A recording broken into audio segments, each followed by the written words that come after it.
जय हिंद दोस्तों, आप सभी का स्वागत है आपके अपने सैनिक वेलफेयर यूट्यूब चैनल में।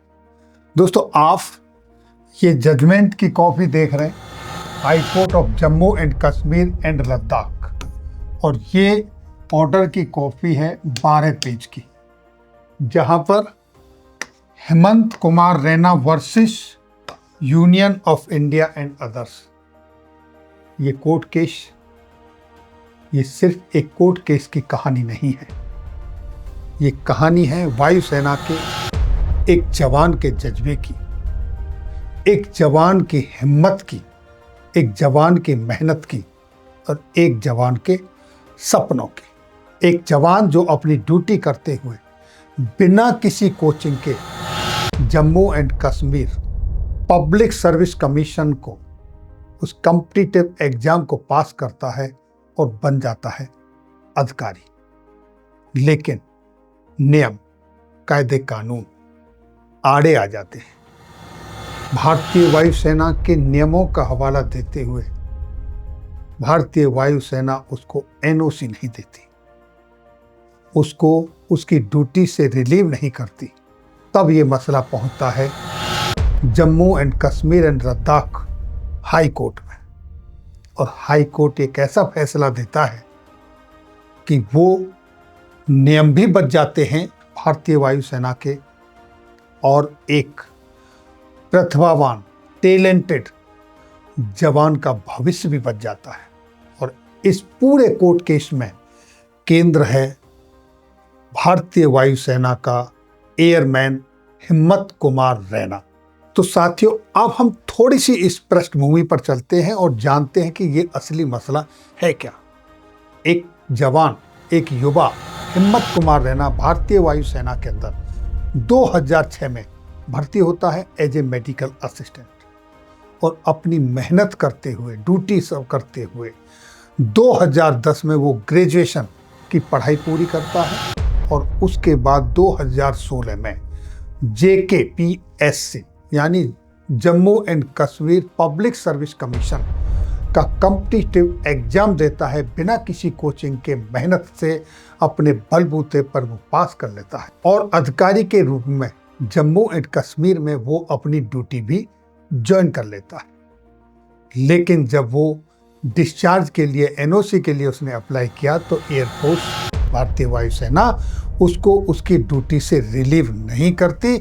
यही वजह थी कि ये मसला अदालत में पहुंचा, और सुनवाई के दौरान सारी चीजें जानते हुए अदालत ने जो नोट किया वो सबसे ज्यादा इस केस में प्रेरणादायक ये रहा कि एक डिस्ट्रिक्ट डोडा के दूर दराज एरिया का रहने वाला गरीब परिवार का जवान, जो नियमित रेगुलर अपनी शिक्षा नहीं कर सकता, भारतीय वायुसेना में ज्वाइन होने के बाद वो अपनी कड़ी मेहनत से ड्यूटी के साथ साथ अपनी एजुकेशन भी पूरी करता है। इस चीज को अदालत ने नोट किया। अब यहाँ महत्वपूर्ण बात यह है कि एयरफोर्स का क्या पक्ष रहा, उसने उसको एनओसी क्यों नहीं दिया। कुछ कायदे कानून हैं जिनका एयरफोर्स की तरफ से हवाला दिया गया कि एक जवान की एनओसी लेने के लिए कम से कम 7 इयर्स की सर्विस होनी चाहिए। इस जवान की सर्विस पूरी हो रही थी।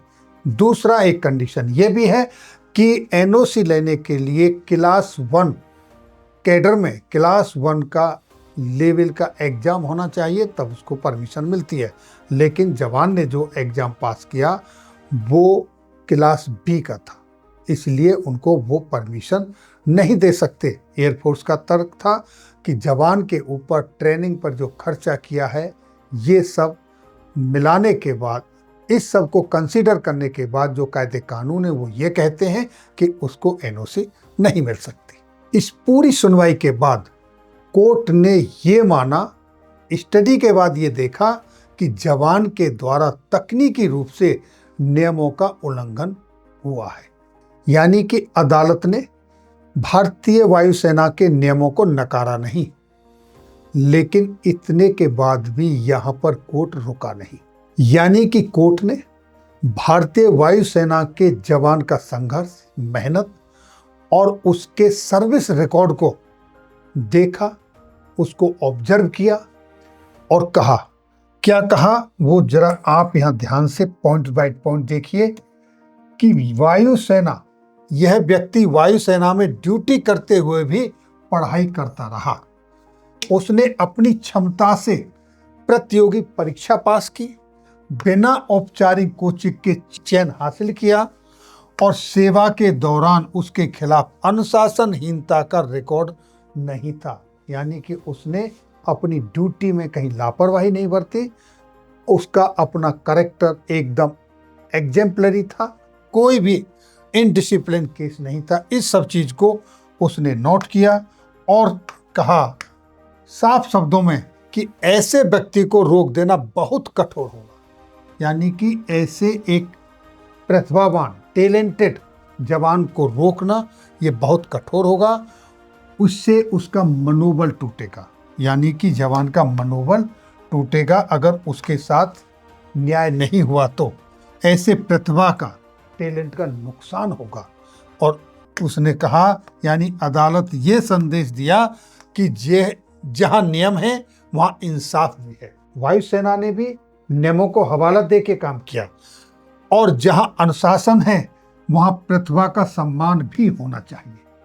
जवान ने अपने अनुशासन का पालन किया, सब कुछ काम किए, उसने एनओसी के लिए अप्लाई भी किया, उसने भी बहुत सारे नियमों के रेफरेंस दिए, लेकिन कुछ नियम उसके आड़े आए जिसकी वजह से उसको ये एयरफोर्स की तरफ से, वायुसेना की तरफ से उसको एनओसी नहीं मिला। अब फाइनल जजमेंट की अगर हम बात करें तो यहाँ पर 3 लाख की एक कंडीशन आई। देखिए कोर्ट ने कितनी बड़ी एक मिसाल कायम की है। क्या सबसे अहम हिस्सा कोर्ट ने क्या आदेश दिया, देखिए हाई कोर्ट ने याचिकाकर्ता को अधिकारी के रूप में सेवा जारी रखने की अनुमति दे दी। यानी कि उसको अलाउ कर दिया, उसको देखते हुए कि आप अपनी सेवा दे सकते हो, लेकिन बिना शर्त नहीं।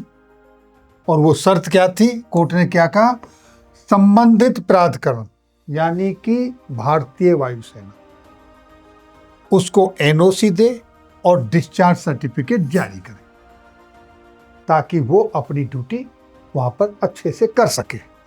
साथ ही साथ लेकिन याचिकाकर्ता को 2 महीने के भीतर 3 लाख रुपए भारतीय वायुसेना के पास जमा करने होंगे, क्योंकि जैसा मैंने पहले बताया इंडियन एयरफोर्स ने कहा कि जवान की ट्रेनिंग पर बहुत खर्चा होता है, ये सब जाता है, इसलिए उस तरीके के उन्होंने जो रेफरेंस दिए, नियमों का हवाला दिया, तो इसलिए उसको 3 लाख रुपए का हर्जाना भरने के लिए कहा।